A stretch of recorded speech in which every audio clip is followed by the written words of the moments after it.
आपको स्क्रीन पे नज़र आ रहा होगा कि मैंने खोला हुआ है BEML लिमिटेड का स्टॉक। ये कंपनी काफ़ी जानी-मानी है और इस कंपनी को लेकर कुछ बड़ी अपडेट आ रही हैं। उन अपडेट्स के ऊपर हम चर्चा करेंगे। साथ ही हम बात करेंगे पारस डिफेंस के बारे में। यहाँ पर आपको स्क्रीन पे नज़र आ रहा है कि मैंने पारस डिफेंस भी खोला हुआ है।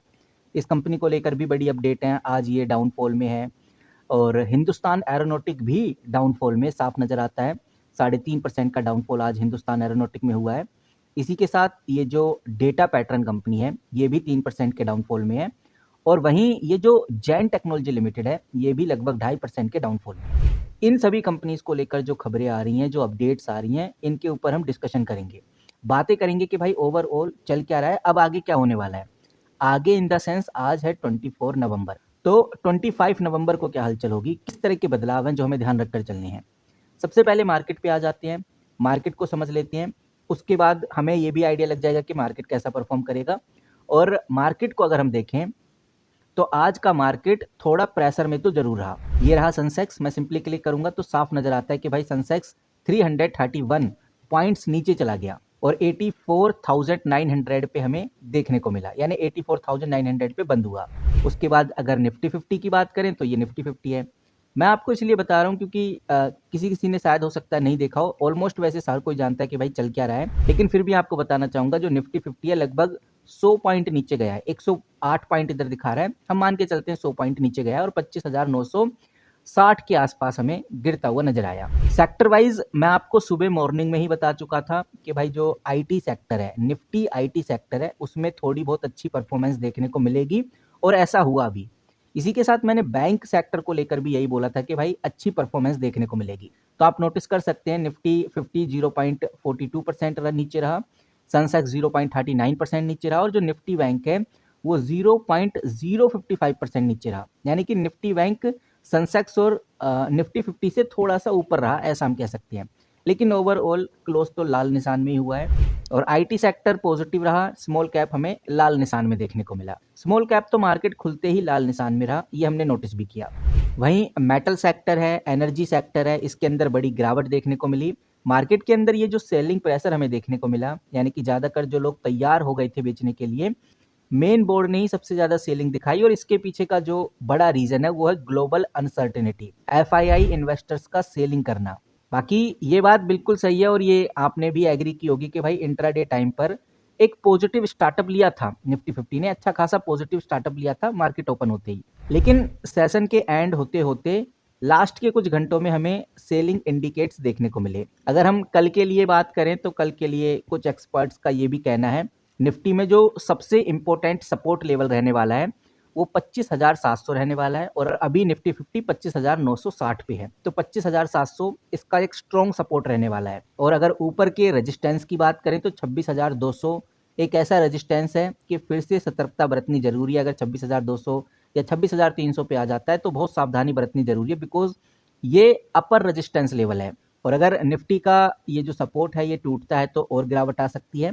सपोर्ट मैंने आपको बता दिया 25,700, 25,700 का अगर सपोर्ट टूटता है तो गिरावट हमें देखने को मिल सकती है। बट ये भी ध्यान रखना है कि अगर रेजिस्टेंस को क्रॉस कर लिया, 26,200 को क्रॉस कर लिया तो अच्छी तेजी भी देखने को मिलेगी। और कल हम अच्छे से जानते हैं मंथली फ्यूचर एंड ऑप्शन की एक्सपायरी भी है, जिसकी वजह से मार्केट में एक वोल्टिलिटी देखने को मिलेगी। इन्वेस्टर्स को यहाँ पर सावधानी बरतने की जरूरत है और जो सिलेक्टिव बाइंग है इसके ऊपर ध्यान देना चाहिए। खासकर जो लार्ज कैप कंपनीज हैं या जो क्वालिटी मिड कैप कंपनीज हैं इनके ऊपर अभी ध्यान देना चाहिए। इंपॉर्टेंट की पॉइंट की बात करें तो सबसे पहला मार्केट करंटली थोड़ा सावधानी बरतने की जरूरत है क्योंकि ग्लोबल लेवल पे काफ़ी अनसर्टिनिटी हमें देखने को मिल रही है। हालांकि अभी यूएस मार्केट थोड़ा पॉजिटिव नज़र आ रहा है, चाहे डाउ जोन हो, एसएनपी हो, नास्डैक हो, रसल हो, ये सब हमें पॉजिटिव में देखने को मिल रहा है। यहाँ पर डाउ जोन मैंने आपकी स्क्रीन पे खोल दिया है, एसएनपी भी आपको देखने को नज़र आ रहा होगा, नास्डैक भी हमें पॉजिटिव नज़र आ रहा है। ग्लोबल मार्केट में थोड़ी अनसर्टेनिटी चल रही है, ट्रेड डील के ऊपर नज़र रखी जा रही है।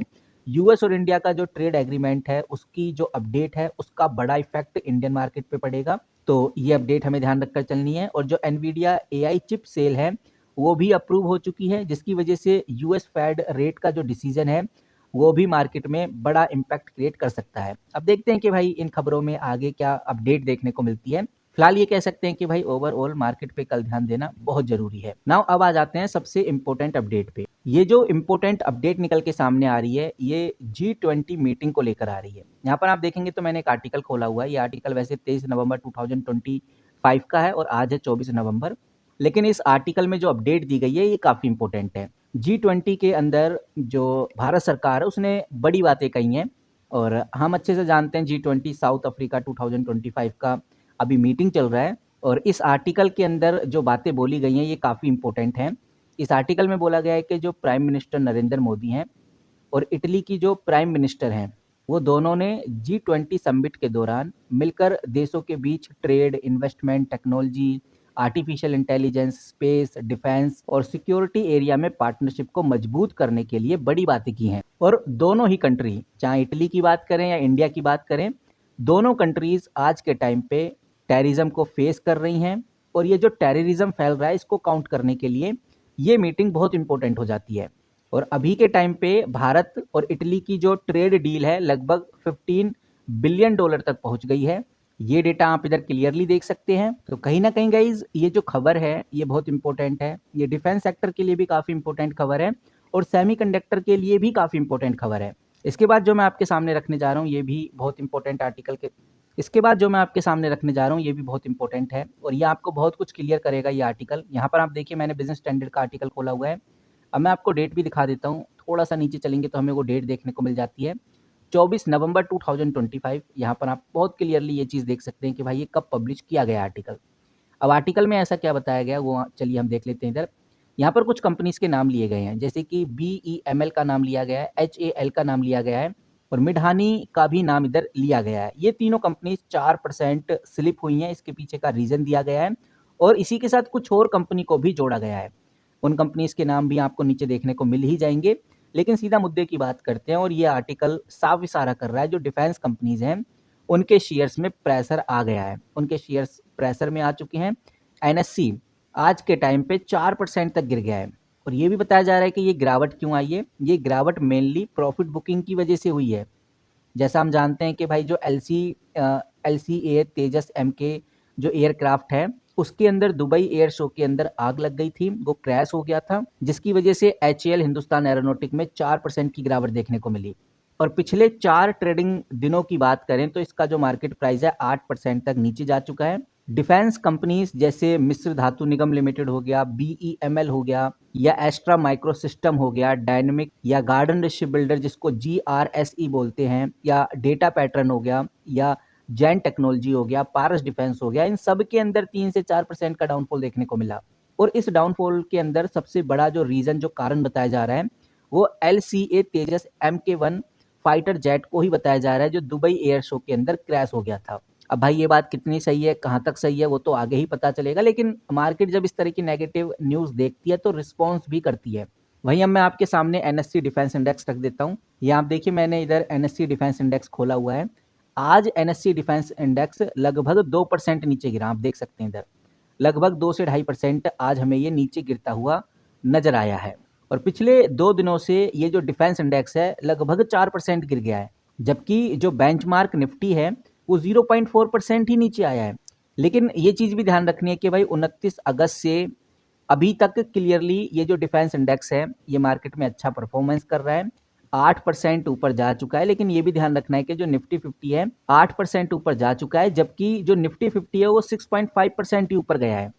तो कहने का मतलब ये है कि भाई जब लॉन्ग टर्म में देखते हैं डिफेंस कंपनीज को, वो अच्छा परफॉर्म करती हैं, शानदार परफॉर्मेंस करती हैं। बाकी ये जो हिंदुस्तान एरोनॉटिक है, तेजस जेट के क्रैश की वजह से HAL के अंदर हमें टेम्परेली नेगेटिविटी देखने को मिल रही है। आज लगभग 3.5% का डाउनफॉल देखने को मिल रहा है।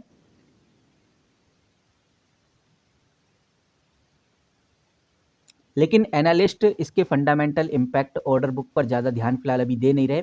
एलेरा कैपिटल है, उसने HAL को लेकर बाय की रेटिंग दी है। टारगेट प्राइस भी उन्होंने बोला कि भाई ये कंपनी 5,680 तक जा सकती है और अभी फिलहाल 4,440 पे ही अटकी हुई है। लेकिन ये नहीं भूलना चाहिए कि ये बहुत बड़ी मेहनत है इसके पीछे, कि इंडिया का जो एयरक्राफ्ट प्रोजेक्ट है, HAL एक बड़ा रोल प्ले करता है। और ओवरऑल ये जो एक्सपोर्ट मार्केट है, एक्सपोर्ट मार्केट भी टेम्परेली सेटबैक ले रही है। वहीं जो डोमेस्टिक डिलीवरी है, जैसे तेजस MK1 प्रोडक्शन रैंप अप है, इसके ऊपर थोड़ा ज़्यादा फोकस किया जा रहा है। तो देखते हैं कि guys one by one quick में कि क्या चल रहा है इन कंपनीज में।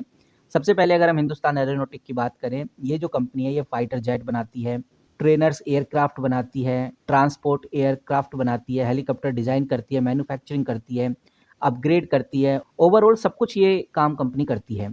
बट ये जो कंपनी है डिफेंस में काफ़ी अच्छा कर रही बट ये जो कंपनी है ये डिफेंस में काफ़ी अच्छा कर रही है। स्टॉक प्राइस के लेवल पे बात नहीं करेंगे कि भाई स्टॉक प्राइस के लेवल पे क्या कर रही है, लेकिन ओवरऑल कंपनी के बिजनेस की बात करें तो कंपनी वाकई में अच्छा कर रही है।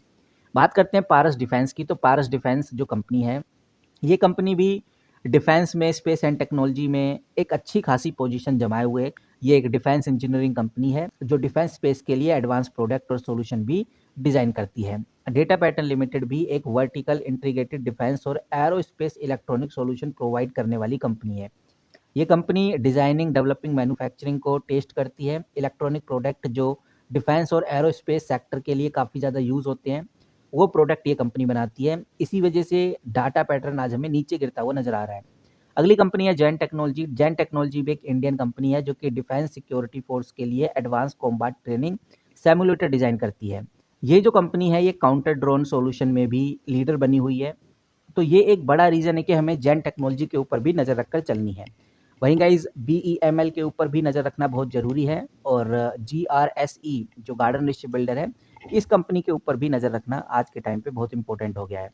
फिलहाल इस वीडियो में इतना ही। जैसी कोई बड़ी खबर, बड़ी न्यूज़ आएगी तो आपके साथ ज़रूर शेयर करूँगा। मिलते हैं किसी नए वीडियो के साथ, तब तक के लिए take care and good bye.